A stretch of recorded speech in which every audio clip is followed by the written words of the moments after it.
सिर्फ आज के करंट अफेयर्स नहीं बल्कि उनका गहन विश्लेषण भी। आप देख रहे हैं जीके टुडे। नमस्कार दोस्तों, आज के इस सेशन में हम उन तमाम घटनाक्रमों को समझेंगे जिनका सीधा असर आपके सामान्य ज्ञान और प्रतियोगी परीक्षाओं पर पड़ सकता है। तो चलिए आज के सबसे महत्वपूर्ण विषय से शुरुआत करते हैं। COP30 के निष्कर्षों के अनुसार पेरिस समझौते के किस अनुच्छेद ने विकसित देशों के लिए विकासशील देशों को जलवायु वित्त यानी कि क्लाइमेट फाइनेंस प्रदान करने को एक अनिवार्य दायित्व बना दिया? कौन दायित्व बनाया? तो COP30 ये बोला कि जो विकसित देश हैं, विकसित देश यानी कि जो विकास किए हैं, जिनके पास बड़ी बड़ी कंपनियां हैं, वो विकासशील देश को, विकासशील देश का मतलब ये है विकासशील देश का मतलब ये है कि जो देश विकास कर रहे हैं, उभर रहे हैं, उभरते हुए देश, ठीक है, या फिर बोल सकते हैं कि जो गरीब देश हैं। बात समझ है क्या? तो ये जो विकसित देश हैं, जो विकसित देश हैं वो इस विकासशील देश को फंड देते थे, ठीक है, बात समझाएगा, फंड देते थे। तो फिर बीच में ये लोग मना कर दिए कि भाई हम लोग फंड नहीं देंगे, ठीक है। तो उसी पे ये समझौता हुआ, पेरिस समझौता हुआ कि भाई आप लोग क्यों नहीं दीजिएगा, आप लोग दीजिएगा, ठीक है। अब आपके दिमाग में ये प्रश्न उठ रहा होगा कि भाई ये लोग फंड क्यों देंगे? हाल ही में COP30 पंचायत हुई, ठीक है, उसमें दुनिया के सभी देश के लोग इकट्ठा हुए थे। वहाँ दो बड़े फैसले लिए गए। पहला फैसला ये था कि अब अमीर देश, जो विकसित देश हैं, उन्होंने अपनी बड़ी बड़ी फैक्ट्रियों से प्रदूषण निकालकर हमारी धरती को ख़राब किया है, ठीक है। उन्हें हमारे जैसे जो विकासशील देश हैं, जो गरीब देश हैं, उनको मदद का पैसा देना अनिवार्य हो गया है। यहाँ पे बोला ना कि अनिवार्य दायित्व बन गया है, समझा है क्या? उनको देना ही देना है। पहले यह उनकी मर्जी थी कि देते थे नहीं देते थे, लेकिन अब एक पक्की जिम्मेदारी बन गई है, ठीक है। अब पक्की एक क्या बन गई है? जिम्मेदारी बन गई है, उनको देना ही देना है। यह हमारे लिए एक बड़ी जीत है, क्योंकि इस फंड से हम अपने देश को बाढ़ से, सूखे से और बेमौसमी बारिश से बचा पाएंगे और साफ़ सुथरी बिजली का इंतजाम भी कर पाएंगे। दूसरा फैसला इसमें ये है कि यह फैसला भारत और हमारे जो भी विकासशील देश हैं, जो गरीब देश हैं, उनके हक में है। वहाँ अमीर देश चाहते थे कि हम कोयला, तेल और गैस, जो जीवाश्म ईंधन है, उसका इस्तेमाल एक निश्चित तारीख तक पूरा बंद कर दें। हम अभी तरक्की नहीं किए हैं, हमारे देश को अपनी बिजली और विकास के लिए अभी भी कुछ समय तक इस ईंधन की ज़रूरत है, इसलिए हमें मजबूर मत करो। हमारी बात मान ली गई और इस वजह से अंतिम समझौते में कोयला, तेल, जीवाश्म ईंधन खत्म करने की कोई पक्की तारीख नहीं डाली गई। इसका मतलब है कि हम अपनी ज़रूरत के हिसाब से फैसला लेंगे, कब और कैसे यूज़ करना है भाई, वो तो हम अपनी ज़रूरत के हिसाब ही से न करेंगे जी, ठीक है।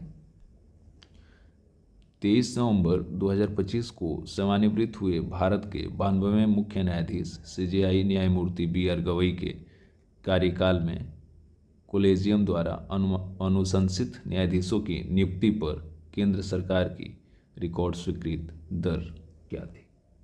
कि 96% थी, ठीक है। देखिए सवाल ये जो है यह है कि उनका कार्यकाल एक खास रिकॉर्ड के लिए क्यों जाना जा रहा है? रिकॉर्ड, ठीक है, रिकॉर्ड के लिए क्यों जाना जा रहा है? सही जवाब है कि उनके समय में केंद्र सरकार ने जजों की भर्ती कमेटी, ये कमेटी को बोला जाता है कोलेजियम, ठीक है।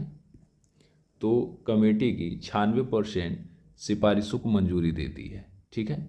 इसका सीधा मतलब यह है कि जजों की कमेटी ने सुप्रीम कोर्ट और हाई कोर्ट के लिए जितने भी जज साहब के नाम सरकार को भेजे थे, वो सरकार ने उनमें से लगभग सभी के नाम जो है वो बिना रोक टोक के, एक बहुत बड़ी बात है, वो मंजूरी दे दी है। क्योंकि पहले जजों और सरकारों के बीच नामों को लेकर बहुत खींचतानी चलती थी और फैसला होने में सालों लग जाते थे, लेकिन सीजीआई गवई के आने के बाद इन दोनों के बीच अच्छा तालमेल बना और इस तेज काम से भाई बड़ा फ़ायदा हुआ। अदालतों में खाली सीटें पड़ी भी हैं, वे फटाफट भर गई। अब अदालतों में पर्याप्त जज होते हैं तो लोगों के मामले जल्दी से जल्दी निपट जाएंगे और गांव देहात के लोग समय से उनको न्याय भी मिल पाएगा। ठीक है, अगले क्वेश्चन की बात करते हैं। तो कह रहा है कि G20 शिखर सम्मेलन जोहान्सबर्ग के इधर भारत और कनाडा ने क्या कह रहा है, क्रिटिकल टेक्नोलॉजी AI आपूर्ति श्रृंखला विविधीकरण के लिए किस त्रिपक्षीय साझेदारी, जिसमें ऑस्ट्रेलिया भी शामिल है, को अपनाने का स्वागत किया है। भारत कनाडा तकनीकी, ऑस्ट्रेलिया कनाडा भारत। ठीक है, तो बोलेंगे ऑस्ट्रेलिया कनाडा भारत प्रौद्योगिकी और नवाचार। बात समझाए क्या? देखिए ACITI का फुल फॉर्म क्या होता है, इसका फुल फॉर्म जान लीजिए। ऑस्ट्रेलिया कनाडा, ठीक है, and India trilateral initiative for technology and innovation. ठीक है, समझाएगा? इसमें यह है कि इस साझेदारी को शुरू करने का मुख्य उद्देश्य क्या था। मुख्य उद्देश्य ये था कि ऐसी तकनीकी जो राष्ट्रीय सुरक्षा और अर्थव्यवस्था के लिए बहुत ज़रूरी है, जैसे में अभी हम लोग 5G और 6G का ये कर रहे हैं, वेट कर रहे हैं, 5G चला रहे हैं। ठीक है, तो इसमें ये जरूरी है भाई, आर्टिफिशियल इंटेलिजेंस, अभी AI का ज़माना है, ये भी ज़रूरी है। ठीक है, और सप्लाई चेन भी ज़रूरी है, जो अलग अलग देशों के साथ मिलकर मजबूत रास्ता बनाना, ये भी ज़रूरी है। ठीक है, तो हम बोलेंगे ये कौन सा, ऑप्शन नंबर B सही है इसका। देखिए, हांगकांग में आयोजित 9वें Gerontech and innovation expo cum summit का मुख्य फोकस किस क्षेत्र पर था? कृषि उद्योग पे, क्वांटम कंप्यूटिंग, क्रिप्टोग्राफी पे, बुजुर्गों की देखभाल पे, वित्तीय समावेश पे। तो बोलेंगे बुजुर्गों की देखभाल पे। ठीक है, बुजुर्गों की देखभाल पे। ये क्यों था भाई, आपके दिमाग में क्वेश्चन उठ रहा होगा कि ये क्यों था। देखिए, इसका मुख्य थीम ही है स्मार्ट एजिंग।